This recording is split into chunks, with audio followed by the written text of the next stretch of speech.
Faye, eto nga at hindi na natin naabutan itong driver na agad na isinakay sa mobile ng MPD. Ito ay dire-diretso doon sa PCP. So far, wala pa tayong nakikita mga movements dito, Faye, na medical team man lang o Red Cross man lang na lumapit na sa bus, dahil hindi pa talaga malaman at hindi makausap ng driver. Pero ayon sa mga media man doon sa kabila, nagsisigaw raw itong driver, patay na raw lahat ng mga pasahero. But this cannot be confirmed. Masabi naman ng mga pulis dito ng MPD, hindi pa raw, wala pa raw namamatay ang sinasabi sa media. Pero we're not so sure. Wala nakakapagkumpirma, kundi yung driver pa lamang na nandoon sa loob ng bus na ngayon ay tinakbo na doon sa PCP, yung Tactical Center ng Manila Police District ngayon, dito sa katabi ng katamang ng bus.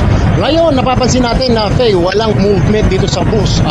Ito ay bagkos hindi na umaandar at umiilaw na lamang, nagbi-blink yung mga ilaw nito, pero hindi malaman din natin kung ito ay naka-on yung makina.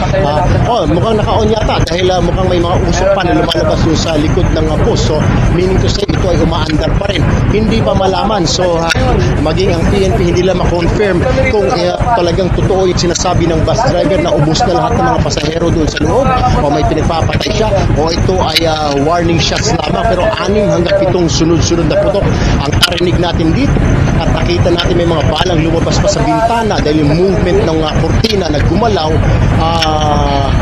kanina, yung sunod-sunod na 6 hanggang 8 putok ng Armalite ang nakita natin, Faye.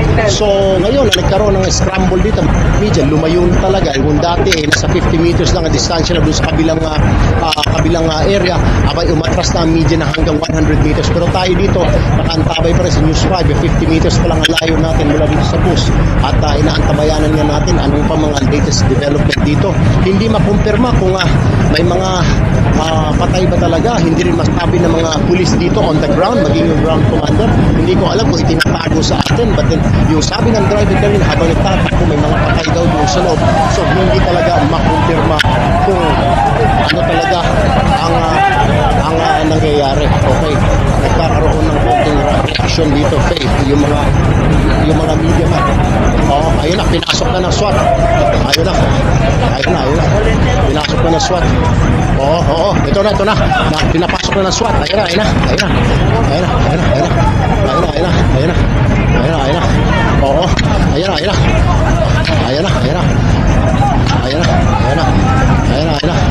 Pinapasok na ng SWAT. Ayun na. Ayan o. Nakikita natin 1, 2, 3, 4, 5, 6, 7, 8, 9, 10, 11, 12, 13, 14, 15 na mga SWAT operatives ito na naka-feblar ito. To the teeth din itong mga SWAT operatives. Ito na, papasukin na nila yung bintana. Winawasak nila yung pinto. Ayun, winawasak nila yung pintuan ngayon.